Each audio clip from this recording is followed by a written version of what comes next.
ॐ श्री परमात्मने नमः। अथ सप्तमोऽध्यायः ज्ञानविज्ञानयोगः। We are today starting with chapter 7 and which is also a very important chapter. So we finished with the first 6 chapters known as the first Shatkam. The 6 chapters, every 6 chapters is called a Shatkam. So the first Shatkam we finished and now we are in the second Shatkam. So before we proceed further, let's look at the breakup of Bhagavad Gita itself to understand what we are going to cover in this second Shatkam. So chapters 1 to 6, it was mainly focused on Karma Yoga.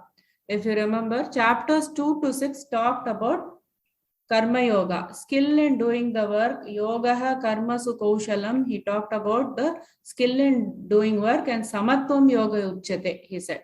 That means equanimity in doing work. That is called the yoga, he said. So that was the focus in the chapters 1 to 6. Now in chapters 7 to 12, the second Shatkam, the focus will be Bhakti Yoga. Karma Yoga is Kayikam Karma. That means it is bodily action mainly. And Bhakti Yoga is called the Manasika Karma, which is done by mind, mostly through the mind. So we are going to focus on Bhakti Yoga in chapters 7 to 12. And what are we going to focus in the third Shatkam? Chapters 13 to 18 is going to talk about Jnana Yoga again. We are going to see the direct practice to learn the truth. What is it? 13 to 18 will cover that. We saw that Jnana Yoga in terms of Advaita Vedanta, it consists of 3 levels. That is the Shravanam, listening to the scriptures, and then Mananam, clearing the doubts, Nididhyasana, which means staying with the truth. So these are the phases. And we are going to see this in chapters 13 to 18. And that was one, okay, the comparison of the 3 Shatkams. The second comparison, we focused in the first Shatkam about Swaya Prayatnam. That is, he said, Uddareda Atmanatmanam, Natmanam Avasadayet, Atmaivatmano Bandhuhu, Atmaivahi Ripuratmanaha. Like that he said in Shloka number 5. That was 6th chapter. He said that you must only elevate yourself, like you have to put in the practice, like that he emphasized in many places. And chapter 7 to 12, what it's going to talk about? Ishvara Anugraha. That means he's going to say Mama Maya Duratyaya. This Maya is very difficult to cross. Daivi Hesha Gunamayi Mama Maya Duratyaya. Mame Vaye Prabhatyante Te Maya Metam Tarantite. Like that he is going to tell in this chapter only, in the 14th shloka. He is going to tell that nothing can be done by you. I'm sorry. All this you have to surrender to me and I will make you cross this Maya. Like that also he's going to say. And the very famous shloka in the 9th chapter, Ananyas Chintayanto man ye jana paryupasate tesham nityabhiyuktanam yogakshemam mahamyaham. Like that, those who think of me with exclusive devotion, who are always absorbed with me, so I will preserve, I will do whatever is required for their needs. Like that he is going to say. So now the doubt comes, is it my prayatnam or is it Ishvara Anugraham? So how do we balance the two? So that was also something that we will see. Similarly, what do we learn in the third Shatkam equivalent to that? So first was the Swaya Prayatnam that we saw in chapters 1 to 6. Then in chapter 7 to 12, we are going to learn about Ishvara Anugraham or Ishvara's grace. And in the third Shatkam, we are going to talk about Satguna. That is, he's going to talk about Deviha Sampat, the qualities that we must try to imbibe, and Asuri Sampat, the qualities that we must try to reduce or we must try to remove. And then the third comparison comes when in the first Shatkam, what we talked about was the Jiva Swarupa. That is, we divided the Jiva itself into Atma and Anatma. There is an Atma and there is body, mind, everything is Anatma, like that we learned. And in chapter 7 to 12, we are going to look at Ishvara Tattva. We are going to talk about 2 levels of reality, the Para and Apara Prakriti. Now itself, in the first 3 shlokas itself, we are going to get into those details. So that we are going to learn in this second Shatkam. third Shatkam is going to talk about Jiva Ishvara Aikyam. On the surface, there is a difference, but in depth of reality, the reality of Jiva is the same as the reality of Ishvara. Like that, we are going to equate the two. So that is what will come in the third Shatkam. So what did we say? If we see the first Shatkam, we saw Karma Yoga as the main. Chapters 2 to 6 talked about the Karma Yoga. Then we saw Swaya Prayatnam and we saw Jiva Swarupam, which is the Atma and the Anatma component. In the second Shatkam, which is made of chapter 7 to 12, Bhakti Yoga, Ishvara Anugraham and Ishvara Tattvam. That was the three things in the second Shatkam. The third Shatkam, chapters 13 to 18, Jnana Yoga, Sadgunaha and Jiva Ishvara Aikyam. This is the structure of the Bhagavad Gita. Seventh chapter, the name of the chapter is Jnana Vijnana Yoga. Jnana and Vijnana. Jnana is knowledge and Vijnana is realization. And in the second shloka only, Krishna is going to come to that. So we can see the explanation there. So I will start the first shloka. Shri Bhagavan Uvacha Maya Saktamanaf Partha Yogam Yunjan Madashrayah Asamshayam Samagram Mam Yathagnyasya Tachrunu. Here himself is starting the chapter, announcing the topic here that I am going to talk about Ishvara Jnana. What he is going to talk about is, he is going to say that bhakti is needed as a sadhana, needed to know Ishvara. Also surrender is needed. And he is also going to talk about the Jnana Mahima. What is the Mahima of knowing this Ishvara Jnana? So the first line starts with Shri Bhagavan Vacha, the Supreme Lord said, Mai Asakta Manaha Partha. Asakta Manaha means the mind attached to me. So the person who is doing the bhakti towards me.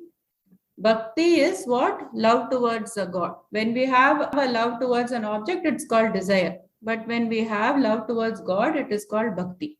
If only we love, then we will want to know about the person or the object or the thing. So it is needed.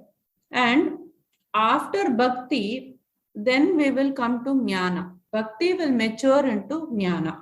Asakta manaha partha, with the mind attached to me, O Arjuna. Yogam yunjan matashrayah. Yogam means here is talking about the jnana yoga. In the practice of knowing me, do the practice of jnana yoga, having bhakti towards me, and matashrayah means surrendering to me. Depending on God is called surrender. Like when a person is traveling on a train, is he going to keep the luggage on his head and sit? No, he will put the luggage down and he will relax, right? Like that, surrender is needed to say that, okay, I will totally trust you. And there is nothing that I need to keep carrying the burden of my life. You take care. Like that, the attitude is required, he's saying. And then, asamshayam samagrama. Asamshayam means free from doubt you will become. Samagram means completely you will know me. Yatha jnasyasi tachrunu. So how you will know me, that you listen. So he's announcing the topic that I am going to give the complete description of who I am. That's what he is announcing here. Last shloka of last chapter itself, he gave some background to this. We are going to talk about Brahman here. Brahman, we talked about it as eternal, being complete, Satyam Jnanam Anantam Brahma. The Upanishads say that. We saw that Ishvara is equal to Brahman plus Maya. That is called the Ishvara, which is also known as the Saguna Brahman. Without the Maya, when you have only the Brahman, it is called the Nirguna Brahman. So the complete knowledge is the knowledge about both Saguna and Nirguna Brahman. Like that he is going to say. And Mam, we said it has several meanings. When he uses the word Mam, which basically means me, he could talk in any of the which ways. And it is, he can talk as Krishna, who is Vasudeva's son, Arjuna's friend. He can talk as Vishnu, He is the god for sthiti or maintenance. He can talk as Ishvara, which is the Maya plus the Brahman. Or he can talk as a Nirguna Brahman. Mam word is interpreted based on the context in any of the which ways. So we have to understand the context. So the context here given is, once Rama asked Hanuman, Kastvam, who are you? For which the possible answer, what Rama was expecting was, I am Hanuman, son of Kesari and Anjana. I come from the village of Sumeru, the country of Jambudvipa. Instead of that, Anjaneya gave this, Deha buddhya tu dasoham, Jiva buddhya twadamshakaha, Atma buddhya tvamevaham, iti me nishchita matihi. That means, what did he say? When I identify myself with the body, I am your servant. When I identify myself with the body, there is a Bhakta and there is a Bhagavan. Jiva buddhya, when I think that I am this Jiva, which is the combination of this Atma and this Anatma, then I think I am a part of you. And Atma buddhya tvamevaham, when I think myself as Atma, I know that I am you yourself. And iti me nishchita matihi, that means this is my conviction. So it depends on where you attach yourself to. Either you attach yourself to the body, or you see yourself as a Jivatma, or you see yourself as a Atma. So the general translation is, the Supreme Lord said, now listen, O Arjuna, with the mind attached exclusively to me and surrendering to me through the practice of Jnana Yoga, you can know me completely free from doubt. So three things he has mentioned is Bhakti, surrender and Jnana Yoga. The first shloka. Shloka number 2. Jnanam teham savijnanam idam vakshyamya sheshatah yajñātvā neha bhūyonyat jñātavyam avashishyate. So here we will break it. Jnanam teham savijnanam idam vakshyamya sheshatah. Then again yajñātvā neha bhūyonyat, then jñātavyam avashishyate. So here he is going to give the quality, or he is going to give the Ishvara Jnana Swarupam. So he has used two words. First we will know what it is, Jnanam and Vijnanam, that we saw it was a title of this chapter itself. So what is Jnanam? What is Vijnanam? So Jnanam is Paroksha Jnanam and Vijnanam is Aparoksha Jnanam. It doesn't help, does it? It is again complicated words. Paroksha Jnana means, for example, you want to go to Delhi and this person talks about Delhi. Oh, Delhi is a big city and it's got the big buildings. So he talks about Delhi. So you know about Delhi, you have knowledge about Delhi. That is called the Paroksha Jnana. That means you have knowledge about something. What is Vijnanam is, we said, is Aparoksha Jnana. That means you directly have visited Delhi and you have experienced it. So that is called this Aparoksha Jnanam or Vijnanam. So that is the difference between Jnanam and Vijnanam.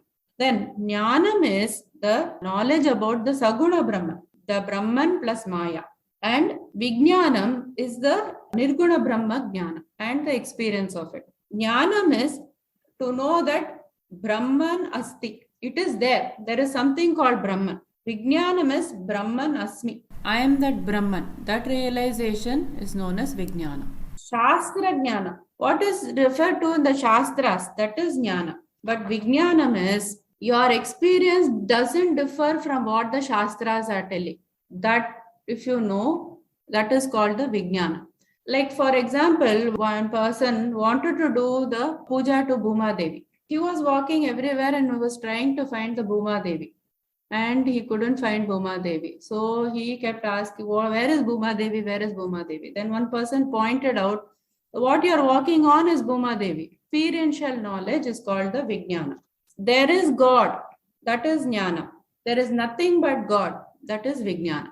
So that is what Krishna says, Jnanam and Vijnana, both I am going to give you. So he says, Jnanam te aham sa Vijnanam. Te, unto you, aham, I will give you what? Jnanam, the knowledge, and Vijnana, the direct experiential knowledge or the realization, he says, sa vijnanam, along with, I'm also giving vijnanam along with the jnanam. Idam vakshyami asheshatah. Idam vakshyami means I shall reveal to you asheshatah, in full I'm going to tell you. Yat jnatva na iha bhuyaha anyat. Knowing which in this world, bhuyaha anyat, in this world nothing else, jnatavyam, nothing else will remain to be known. So as we know, Gita, fully it has been taken from the Upanishads.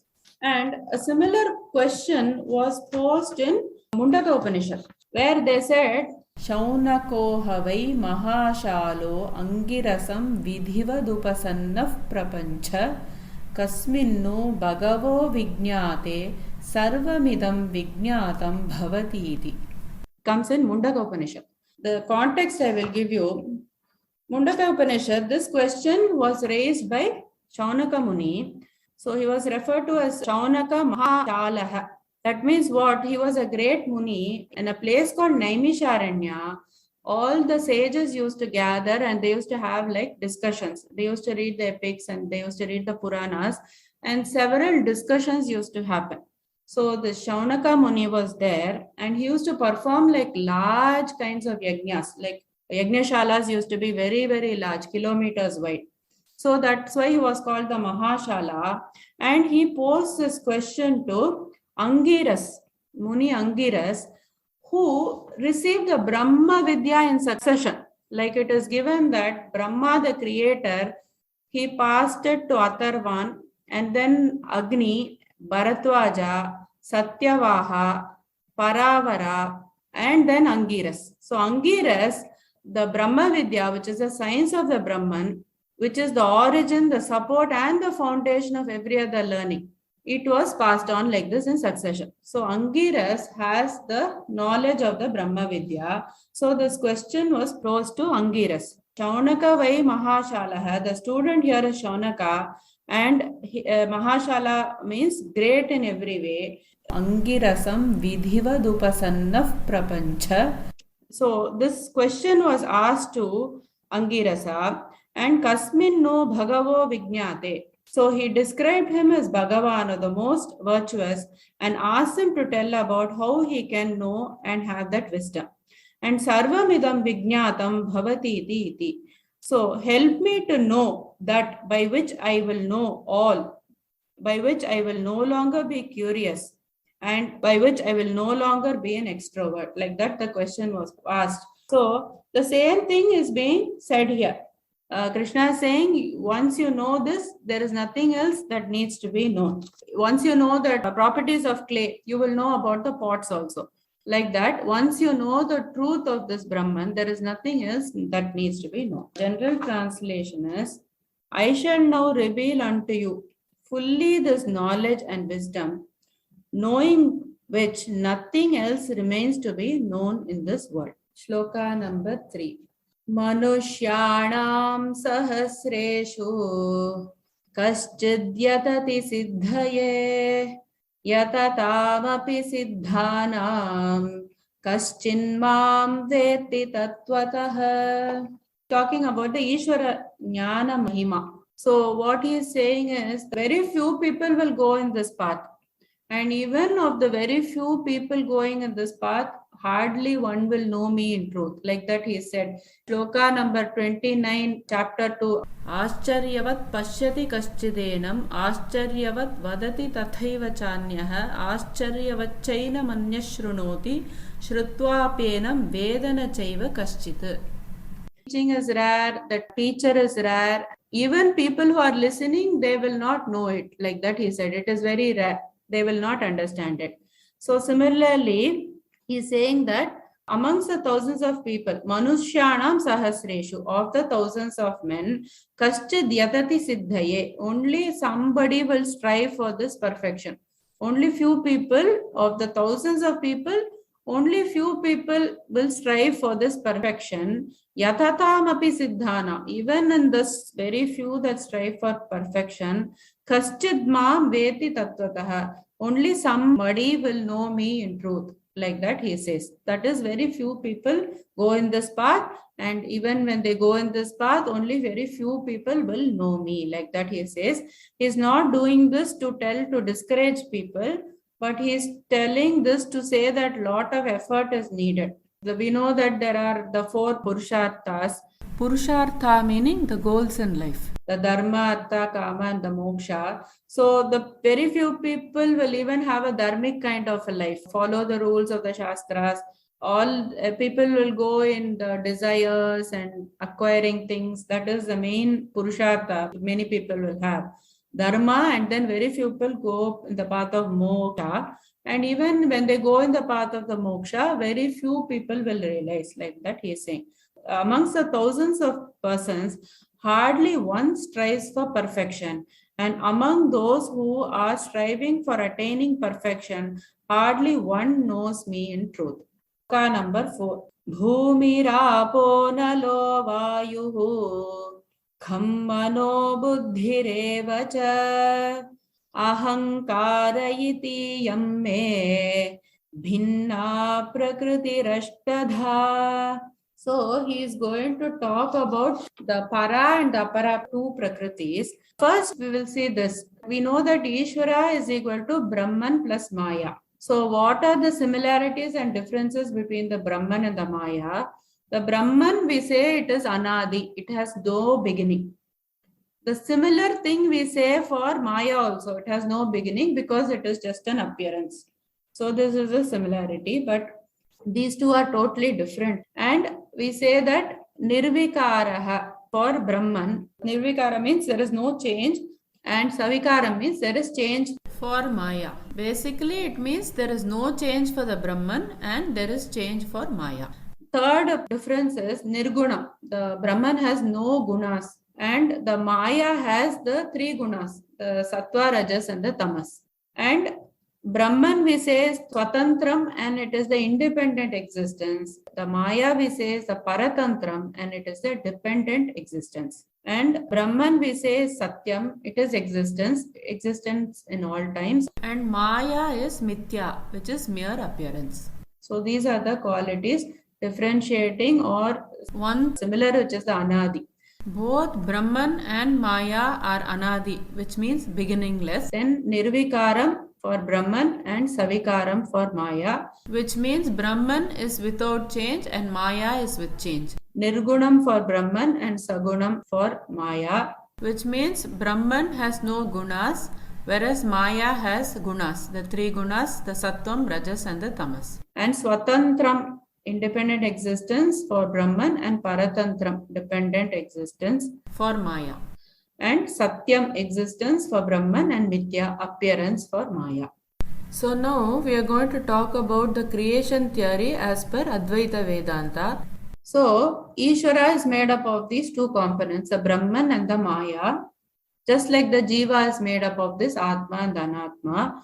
Ishvara is said to be the Jagat Karanam, or the cause for the world. So the Karanam is Ishvara, which is the cause, and the Karyam, which is the effect, is the Jagat, or the world. We said that Ishvara is the cause for this world. The cause itself can be divided into 2. Nimitta Karanam, which is the intelligent cause, and Upadana Karanam, which is the material cause. So Ishvara is both the Nimitta Karanam and the Upadana Karanam. He is both the intelligent and the material cause. The intelligent and the material causes are due to the 2 natures of Ishvara. One is called the Para Prakriti, which is the higher nature and which is called the Brahma Tattva. And the second is the Apara Prakriti, which is the lower nature, which is the Maya Tattva. Due to Para Prakriti, his higher nature, Ishvara is the intelligent cause, and due to Apara Prakriti, the lower nature, Ishvara is the material cause. So when creation happens, it happens in 3 states. The first state is the Karana, or the causal state, also known as the seed state, which is the Maya. Then it transforms into the Sukshma, or the subtle state, with subtle elements and bodies. Elements known as Bhutas and bodies known as Shariras. So Sukshma or subtle bhutas and shariras are created. And then the next state is the stula or the gross state, where stula or gross elements and bodies, which is stula bhutas and stula shariras, are created. So it goes from the causal state to the subtle state and then to the gross state, which is the world that we see. So now we will see how creation happens, and it happens in 4 stages. In the first stage, the sukshma or the subtle elements or bhutas are created. So the creation goes from the causal maya stage into the creation of the subtle elements. In the first step, a tanmatra or a subtle element of sound or shabdam is added to maya, and akasha, which is ether or space, is derived from that. Subsequently, the other subtle elements of air, fire, water, earth are derived by adding to the previous element tanmatras or subtle elements of touch, sight, taste, smell, respectively. So this creates all the 5 subtle elements: ether or space, air, fire, water, and earth.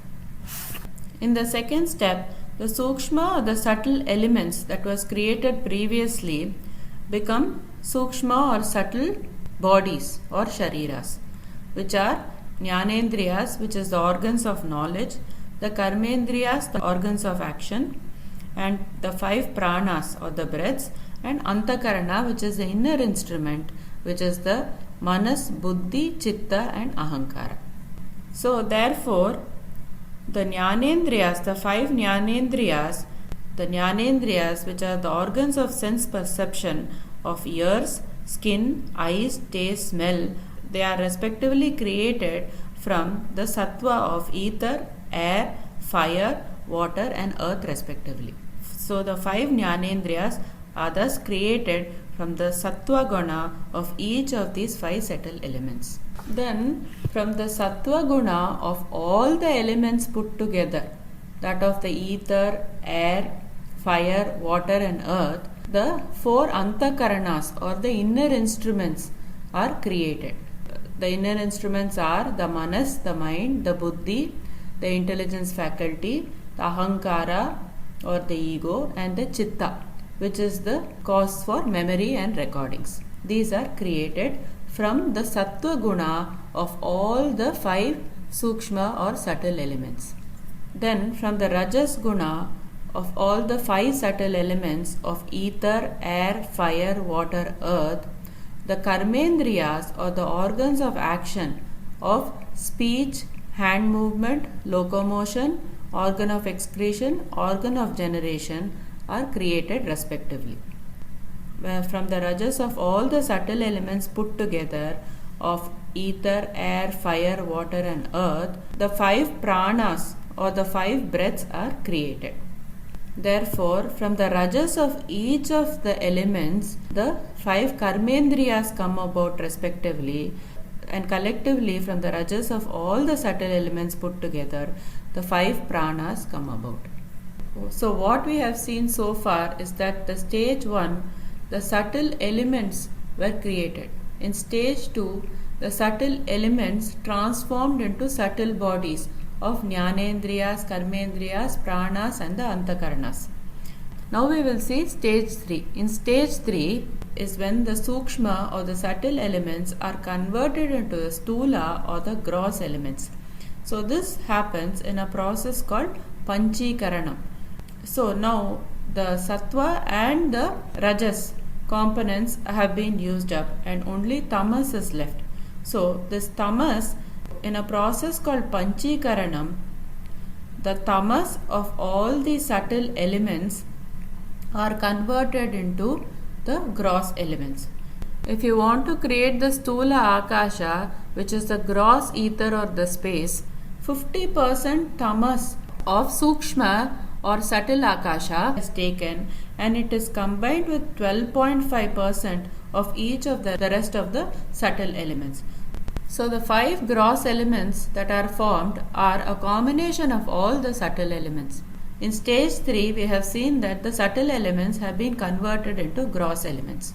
Now stage 4. In stage 4 what happens is that the stula or the gross elements are converted into stula or the gross bodies. So the physical reality that we see. So 24 elements have been created in total. 5 the subtle and the gross elements, 5 Jnanendriyas, organs of knowledge, 5 Karmendriyas, organs of action, 5 Pranas or breaths, and 4 Antakaranas or inner instruments. So the total count is 24. So now let's recap what we have seen. First, there was this causal Maya, and it got transformed into the 5 subtle elements of ether, air, fire, water and earth. This was stage 1.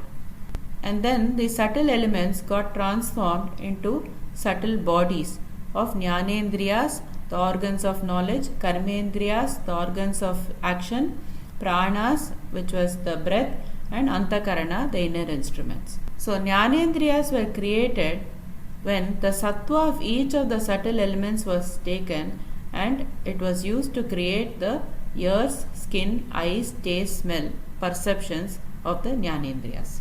Then the sattva of all the subtle elements were taken together, and it created the 4 inner instruments or the Antakaranas of Manas, the mind, Buddhi, the intelligence faculty, the Ahankara, the ego, and the Chitta, which is the memory. Then from the Rajas of all the subtle elements respectively, the 5 Karmendriyas were created, which was the speech, the hand movement, locomotion, organ of excretion and organ of generation. From the Rajas of all the subtle elements collectively was created the 5 Pranas. So that was stage 2.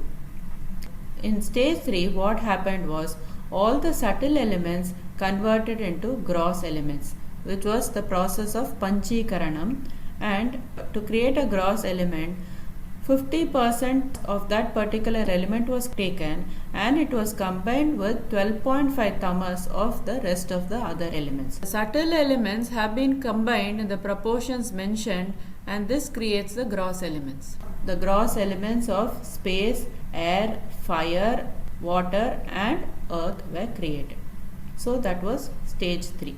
In stage 4, the gross elements were converted into gross bodies, which is the physical reality that we see. So 24 elements were created in total.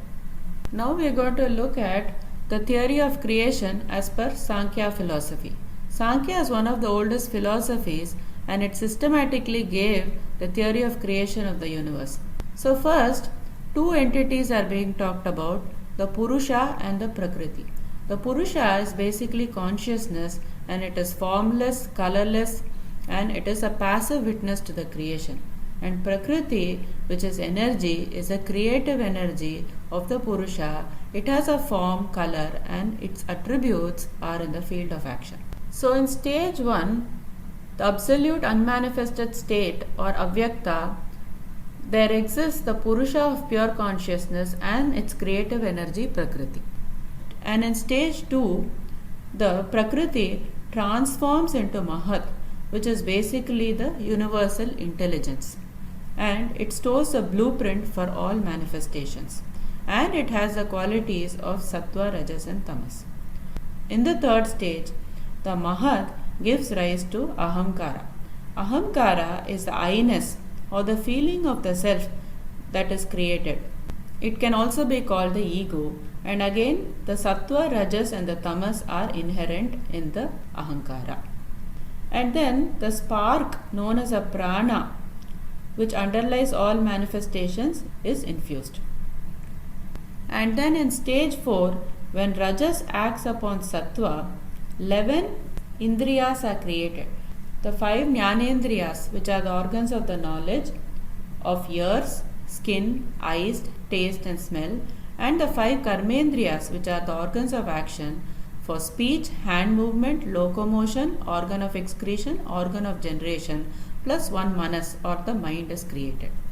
In stage 5, the movement of Rajas upon Tamas creates the 5 Tanmatras or the subtle elements, the Shabdam, Sparsham, Rupam, Rasam and Gandham, which are related to the sense of hearing, sense of touch, sense of vision, sense of taste, and sense of smell respectively.